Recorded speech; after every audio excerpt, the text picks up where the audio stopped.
देखिए वो पर्सन हमारा क्या बन जाएगा, देनदार। अगर हम किसी को उधार में सामान बेचते हैं तो वो हमारा देनदार है, लेकिन अगर वो देनदार ये कहे कि भाई आप बिल लिखवा लो तो फिर वो हमारा बिल्स रिसीवेबल कहलाता है।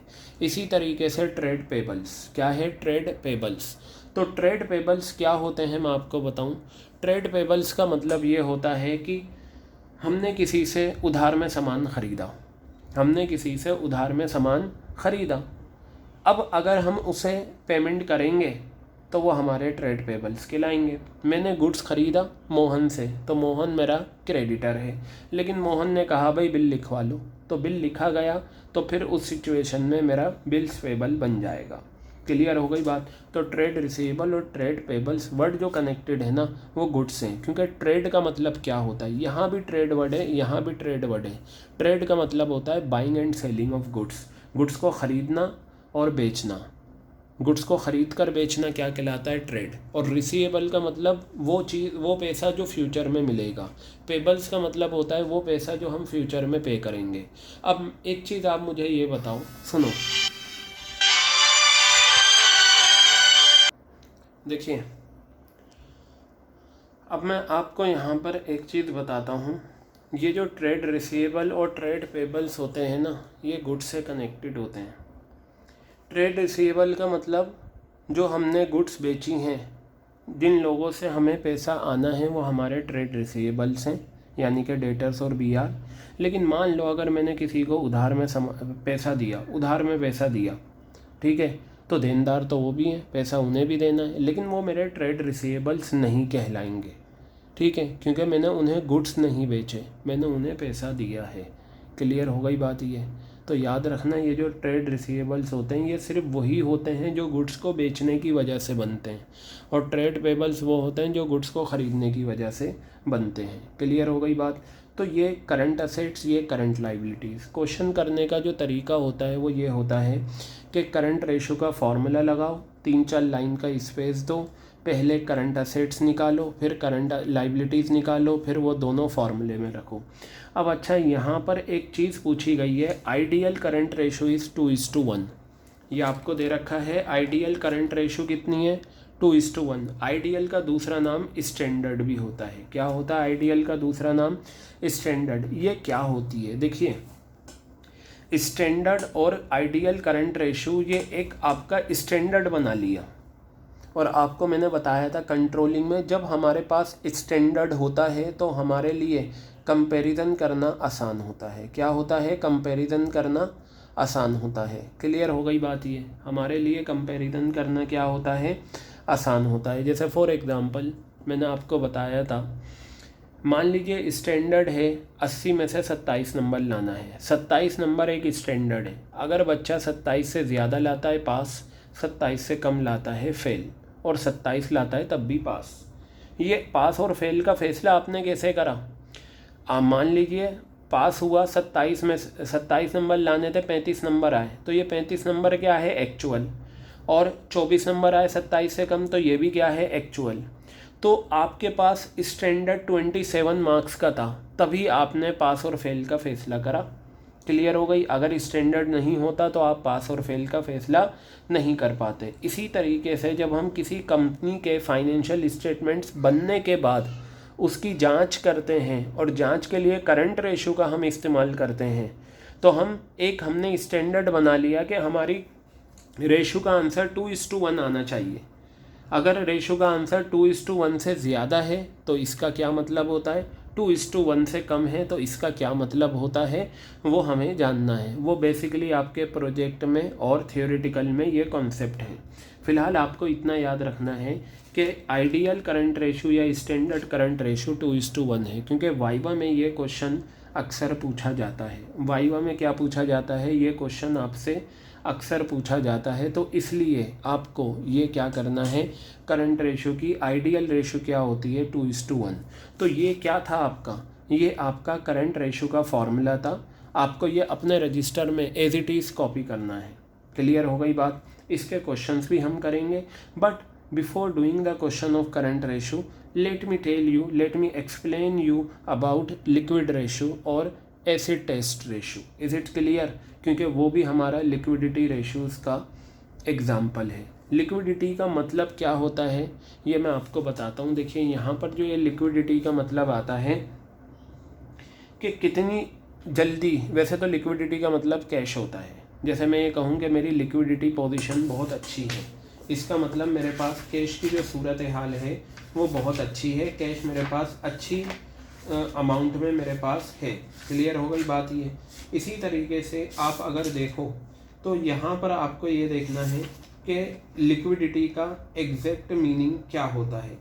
ठीक है, देखिए लिक्विडिटी का मतलब होता है किसी भी फर्म की एबिलिटी इसकी करंट लाइबिलिटीज़ को पे करने की करंट असेट्स में से। आपको पता है हर कंपनी अपनी करंट लाइबिलिटीज़ करंट असेट्स में से पे करती है। क्या करती है? करंट लाइबिलिटीज़ करंट असेट्स में से पे करती है। जैसे मैं आपको एक एग्जांपल बताता हूँ। ये चेनाराम है, मिठाई वाला, बहुत से लोग इसे चाइनाराम बोलते हैं, लेकिन है ये चेनाराम।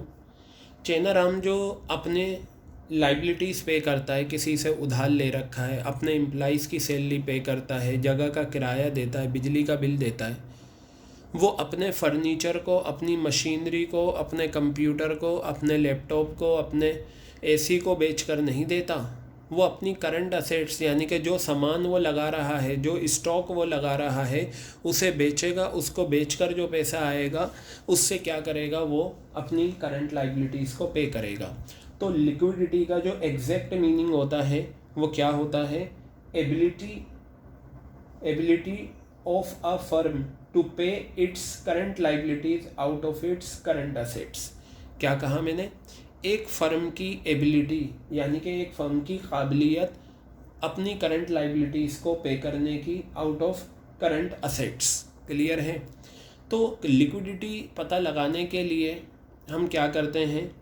दो रेशोज निकालते हैं। यानी कि मान लीजिए अगर कोई इस कंपनी में इन्वेस्ट करना चाह रहा है और वो ये देखना चाहता है कि भाई कि कंपनी कितनी जल्दी पैसा पे करती है जिनसे उन्होंने उधार लिया है, तो आप दो रेशोज़ चेक कर लो, एक करंट रेशो और एक क्विक रेशो। तो देखिए ये जो डिस्कशन है थोड़ा थियोरिटिकल, मैं थोड़ा थोड़ा बताता रहूँगा, लेकिन जब हम प्रैक्टिकल के लिए, प्रोजेक्ट के लिए मैं एक रिकॉर्डिंग करूँगा जिसमें वाइवा के क्वेश्चन डिस्कस होंगे, तो वहाँ पर मैं और डिटेल में आपको बताऊँगा कि अगर करंट रेशो 2:1 से ऊपर चली जाए तो इसका क्या मतलब है, और करंट रेशो अगर 2:1 से नीचे आ जाए तो इसका क्या मतलब है। फ़िलहाल यहाँ आपको न्यूमेरिकल क्वेश्चंस का आंसर निकालना होता है, इसलिए ये आपका करंट रेशो का ये फॉर्मेट और करंट रेशो का फॉर्मूला हो गया। ये सारे आपको याद करने हैं, ये भी सारे आपको याद करनी है। It is not compulsory that you will be given all 6 current assets, you may be given 2 current assets, you may be given 3 और 4 और 5 current assets. What ever given in the question आपको उसे यूज़ करना है। देखिए याद रखिएगा, जो क्वेश्चन में गिवन है आपको उसी को कंसिडर करना है, उसी को लेकर चलना है। क्लियर हो गई बात? तो चलिए हम आगे की तरफ बढ़ते हैं और कुछ इम्पोर्टेंट बातें जो आपको ध्यान में रखनी है करंट रेशो के रिगार्डिंग। ये 2 पॉइंट हैं और ये मोस्ट इम्पॉर्टेंट हैं, ध्यान से देखिए। यहाँ लिखा हुआ है if provision for doubtful debts is given in the question. अगर प्रोविज़न फॉर डाउटफुल डेट्स आपको गिवन है क्वेश्चन में, तो आप प्रोविज़न फॉर डाउटफुल डेट्स का अमाउंट सबट्रैक्ट करेंगे ट्रेड रिसीवेबल्स में से, उसके बाद जो फिगर आएगी उसी को कंसिडर करेंगे। इसका मतलब क्या है मैं आपको बताता हूँ। देखिए आपको डेटर्स गिवन है 40,000 रुपये के, आपको BR गिवन है 30,000 रुपये का, आपको प्रोविज़न फॉर DD गिवन है, प्रोविज़न फॉर DD गिवन है कितना? 15,000 रुपये। क्लियर है? डेटर्स आपको 40,000 के गिवन है, BR 30,000 का गिवन है, प्रोविज़न 15,000 का गिवन है। क्लियर हो गई बात ये? तो अब आपको क्या करना है? ट्रेड रिसीवेबल्स निकालना है। क्या निकालना है? Trade receivables.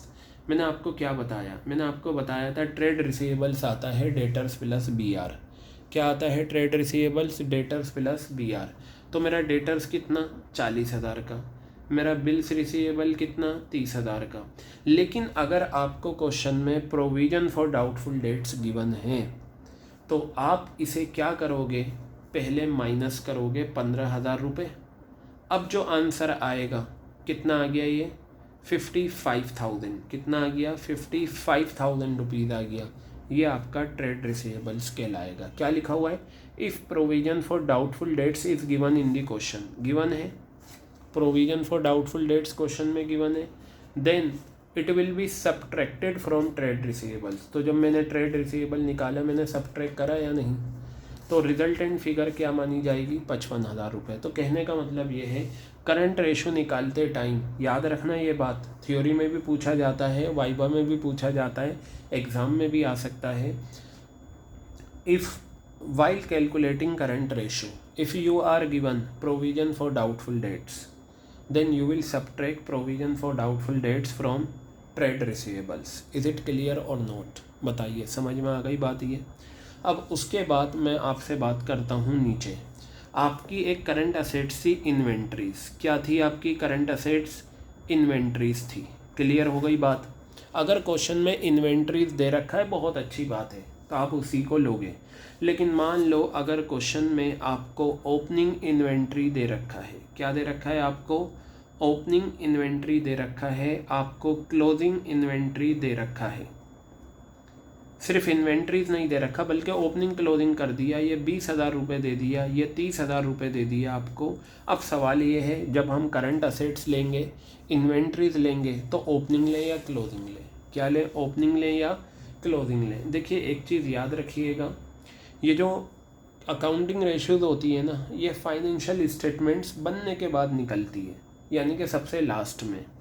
तो आप एक चीज़ याद रखिएगा कि यहाँ जो हम इन्वेंट्रीज लेते हैं करंट असेट्स में, अगर आपको दोनों गिवन है, हमेशा याद रखना आपको क्लोजिंग इन्वेंट्री लेना है, ओपनिंग को इग्नोर कर देना है। You will ignore opening inventory and you will consider closing inventory. वही बात यहाँ लिखी हुई है, if opening inventory and closing inventory are given. अगर आपको क्वेश्चन में ओपनिंग इन्वेंट्री और क्लोजिंग इन्वेंट्री गिवन है, then closing inventory will be considered as current assets. आप क्या किसे करंट असेट्स कंसिडर करोगे, क्लोजिंग इन्वेंट्री को। तो करंट रेशो का जो आपने फार्मूला करा है, ये आपने ये फार्मूला करा, ये रहा आपका फार्मूले वाला पेज। इसके साथ साथ आपको ये 2 पॉइंट भी लिखने हैं और याद करने हैं कि अगर करंट रेशो निकालते time provision for DD given है, तो हम प्रोविज़न फॉर डीडी को माइनस कर देंगे। किस में से, हम प्रोविज़न फॉर डीडी को माइनस करेंगे ट्रेड रिसीवेबल्स में। उसके बाद जो फिगर हमारे पास आएगी उसका हम क्या करेंगे, कंसिडर करेंगे। और अगर ओपनिंग और क्लोजिंग इन्वेंट्री दे रखी है तो फिर आप क्या करेंगे, ओपनिंग और क्लोजिंग इन्वेंट्री अगर आपको दे रखी है तो आप क्लोजिंग इन्वेंट्री को कंसिडर करोगे। क्लियर हो गई बात ये। तो ये था आपका करंट रेशो। अब मैं बात करता हूँ किसकी, लिक्विड रेशो की। किसकी बात करता हूँ, लिक्विड रेशो। देखिए क्विक रेशो का दूसरा नाम होता है लिक्विड रेशो और तीसरा नाम होता है acid test ratio. Acid test ratio, clear है बात। देखिए अलग अलग नाम याद होने चाहिए वरना वी विल गेट कन्फ्यूज्ड। जैसे आपने देखा होगा गोलगप्पे होते हैं, ये नाम दिल्ली में बहुत चलता है, गोल गप्पे। गोल तो वो होते हैं, ठीक है, इसमें कोई शक नहीं, लेकिन गप्पे क्या होते हैं ये आप बेहतर तरीके से जानते हैं।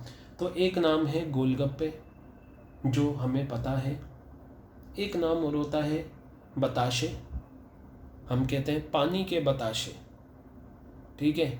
तो ये जो पानी के बताशे हैं ये पूरा नाम है। अगर आप सिर्फ बताशे कहें तो एक बताशे वो भी होते हैं जो शुगर के बनते हैं। तो गोलगप्पे, पानी के बताशे और पानीपुरी, ठीक है, ये 3 नामों से ये जाना जाता है। लेकिन अगर मैं आपसे कहूँ पुचके, PUCHKE, पुचके, तो ये भी गोलगप्पे ही कहलाते हैं। लेकिन ये नाम दिल्ली में नहीं चलता, बाहर के शहरों में चलता है। लेकिन आपको नहीं पता तो आप परेशान हो जाएंगे, भाई ये पुचके क्या है। आपको पता है लेकिन पुचके वर्ड का मीनिंग नहीं पता। तो कहने का मतलब ये है कि अगर किसी रेशोज़ के 2 या 3 नाम हैं या 5 नाम हैं, आपको सब याद होने चाहिए। तो देखिए करंट रेशो और लिक्विड रेशो दोनों में बहुत सिमिलरिटी है। वो क्या है, लिक्विड रेशो का फॉर्मूला होता है liquid assets upon current liabilities. Liquid assets upon current liabilities. एक चीज़ आपने नोट करी फॉर्मूले में, आप कौन सी रेशो निकाल रहे हो, करंट रेशो। तो अगर करंट रेशो निकाल रहे हो तो आपने ऊपर जो असेट्स लिए हैं वो करंट लिए हैं, क्या लिए हैं ऊपर, करंट असेट्स लिए हैं। और आप क्या निकाल रहे हो, लिक्विड रेशो, तो आपने ऊपर जो असेट्स लिए हैं वो लिक्विड लिए हैं। क्लियर है। अगर आप यहाँ क्विक रेशो लिखते हो तो आप यहाँ क्विक असेट्स कर देना, और अगर एसिड टेस्ट रेशो लिखते हो तो एसिड टेस्ट असेट्स लिख देना। वैसे एसिड टेस्ट नाम सिर्फ आपको याद रखना है, ज़्यादातर जो क्वेश्चन में आता है वो लिक्विड रेशो और क्विक रेशो पूछा जाता है। अब liquid assets upon current liabilities, ये जो करंट लाइबिलिटीज़ हैं ये बिल्कुल वही हैं जो हमने करंट रेशो के फॉर्मूले में डिस्कस करा है। Nothing will be change, 100% are same.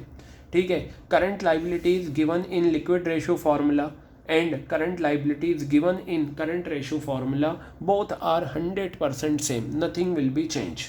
हाँ, करंट रेशो और लिक्विड रेशो में क्या डिफरेंस है, करंट रेशो और लिक्विड रेशो में एक डिफरेंस ये है कि वहाँ करंट असेट्स आता है और यहाँ लिक्विड असेट्स। अब सवाल ये है कि लिक्विड असेट्स क्या होती हैं, सवाल ये है लिक्विड असेट्स क्या होती हैं। गर्ल्स याद रखना और ये आपको लिखना भी है, सारी की सारी करंट असेट्स लिक्विड असेट्स होती हैं, दो को छोड़कर। All current assets are liquid assets, याद रखिएगा, all current assets are liquid assets except two, दो करंट असेट्स को छोड़ दो तो बाकी सारी क्या हो जाएंगी, करंट असेट्स, लिक्विड असेट्स हो जाएंगी।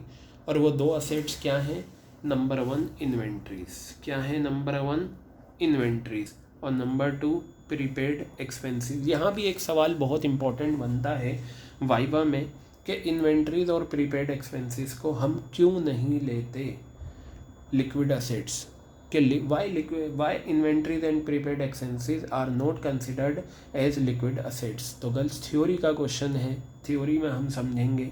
फिलहाल यहाँ आपको याद रखना है ये सारे सवाल, और सारे सवालों के जवाब आपको डिटेल में समझाऊंगा, और समझाने के बाद आपको पता है मैं लिखवाता भी हूँ, तो आपको रिटर्न में भी आपको मिलेगा। ऐसा आपके जो वाइवा के क्वेश्चंस होते हैं उन सब के आंसर रिटर्न में आपको दिए जाएंगे। लेकिन मैं एक चीज़ आपको और बता दूँ, ये जो आपने 15 रेशोज़ है ना, ये फॉर्मूले आपके टिप्स पर होने चाहिए, क्योंकि जब वाइवा होता है तो फॉर्मूले ज़रूर पूछती हैं टीचर्स, जो भी आते हैं वो आपसे फार्मूला ज़रूर पूछेंगे, बताओ इस रेशो का फार्मूला क्या है, बताओ ये रेशो बढ़ जाए तो क्या होगा। तो ये चीज़ें आपके टिप्स पर होनी चाहिए। आप चाहें तो ये फार्मूले अपने घर में लगा लीजिएगा बड़ा बड़ा करके, ताकि आप लेटे हुए हों, बैठे हुए हों, तो आपका फार्मूले पर नज़र जाए तो आपको वो ध्यान में रहे, क्योंकि कुछ चीज़ें ऐसी होती हैं जो नज़र पड़ते ही हमारे ध्यान में आ जाती हैं। क्लियर हो गई बात। तो आपको क्या याद रखना है, सारी करंट असेट्स लिक्विड असेट्स होती हैं एक्सेप्ट टू, कौन सी, इन्वेंट्रीज और प्रीपेड एक्सपेंसेस। अब अगर मैं लिक्विड असेट्स का फॉर्मूला लूँ तो करंट असेट्स में से दो असेट्स माइनस कर दो, एक इन्वेंट्रीज और एक प्रीपेड एक्सपेंसेस, एक इन्वेंट्रीज और एक प्रीपेड। और इस इन्वेंट्रीज का मतलब क्या है, क्लोजिंग इन्वेंट्री। अगर ओपनिंग क्लोजिंग नहीं दे रखा तब तो इन्वेंट्रीज, और अगर ओपनिंग क्लोजिंग दे रखा है तो क्लोजिंग इन्वेंट्री लेना। तो गर्ल्स ये आपका लिक्विड रेशो होता है। जैसे करंट रेशो में आपका आइडियल यानी कि स्टैंडर्ड रेशो था 2:1, यहाँ पर क्या होता है 1:1 होता है। देखिए सारी रेशोज़ का आइडियल रेशो नहीं होता, लेकिन जितनी भी आइडियल रेशोज़ हैं वो आपको याद रखनी है, क्योंकि वाइवा में पूछा जाता है कि इस रेशो की आइडियल रेशो क्या है। क्लियर हो गई बात। तो गर्ल्स अगर मैं करंट रेशो और लिक्विड रेशो में डिफरेंस निकालूं, दो डिफरेंस तो आपको फार्मूले से पता चलेंगे। आप ये कहेंगे करंट रेशो और लिक्विड रेशो में डिफरेंस क्या होता है, करंट असेट्स और लिक्विड असेट्स का। दूसरा, करंट रेशो और लिक्विड रेशो में जो डिफरेंस होता है, करंट रेशो में जो आइडियल रेशो है वो 2:1 है और लिक्विड रेशो में आइडियल रेशो 1:1 है। ठीक है। तो गर्ल्स अब अगर आप इन दोनों फार्मूलों को देखो, यानी कि लिक्विडिटी रेशोज़ को देखो, व्हेन आई से liquidity ratios what does it mean, it means current ratio and liquid ratio. मैंने आपको क्या बताया था, मैंने आपको बताया था कि 15 रेशोज़ के जो फार्मूले हम बनाएंगे वो फार्मूले हम 100% किससे बनाएंगे, बैलेंस शीट से और स्टेटमेंट ऑफ P&L से। अब मैंने आपके सामने दो फार्मूले डिस्कस करे, एक करंट रेशो के और एक लिक्विड रेशो के। अगर करंट रेशो का फॉर्मूला देखें तो क्या था, current assets upon current liabilities, और लिक्विड रेशो का फॉर्मूला क्या है, liquid assets upon current liabilities. तो करंट रेशो के फॉर्मूले में करंट असेट्स करंट लाइबिलिटीज़ था, लिक्विड रेशो के फॉर्मूले में लिक्विड असेट्स और करंट लाइबिलिटीज़ था। और ये सारी फिगर यानी कि करंट असेट्स, करंट लाइबिलिटीज़ और लिक्विड असेट्स ये सब बैलेंस शीट में गिवन होते हैं। तो पता चला लिक्विडिटी रेशोज़ के जो दो फॉर्मूले हैं, दो रेशोज़ हैं, उनमें जो भी लिखा जाता है वो बैलेंस शीट से लिखा जाता है। कहाँ से लिखा जाता है, बैलेंस शीट से लिखा जाता है। इस वजह से आपको ये दोनों अच्छे से याद होने चाहिए। अगर आपको ये रेशोज़ याद हैं तो आप आसानी से क्या कर सकते हैं, इसके आंसर निकाल सकते हैं। तो आई थिंक ये देखिए, आज जो हमने डिस्कस करा, मैंने आपके साथ डिस्कस करा क्या, मैंने आपके साथ डिस्कस करा करंट रेशो और लिक्विड रेशो। गर्ल्स देखिए, मैं आपको एक असाइनमेंट दिखाता हूँ। ये रहा रेशो एनालिसिस का असाइनमेंट। वैसे तो बुक में बहुत सारे क्वेश्चंस हैं, अदर बुक्स में भी बहुत सारे क्वेश्चंस हैं, ठीक है। मैं आपको एक चीज़ दिखा देता हूँ। देखिए, ये आपकी बुक है, ये रही टी.एस. ग्रेवाल की बुक, और मैं आपको दिखाता हूँ। अगर मैं इलस्ट्रेशन की ही बात करूँ, सिर्फ इलस्ट्रेशन की बात करूँ, तो मैं आपको बताऊं हमें कितनी इलस्ट्रेशंस दे रखी हैं, 137। देखिए, ये रही आपकी 137 इलस्ट्रेशन। और अगर मैं आपसे कहूं कि एक्सरसाइज में आपको कितने क्वेश्चन दे रखे हैं, ये देखिए, क्वेश्चन नंबर 1 से लेकर ये आपको पेज नंबर 4.99 पे दे रखा है। यहाँ से अगर मैं काउंट करता जाऊँ तो मेरे पास क्वेश्चन दे रखे हैं कितने, ये रहे, लीजिए आपके क्वेश्चन है 161। लेकिन आपको इतने क्वेश्चन करने की ज़रूरत नहीं है। आप कितने क्वेश्चन करें सर फिर इसमें से? देखिए, ये असाइनमेंट है, इस असाइनमेंट में जो टोटल क्वेश्चन है वो 58 हैं।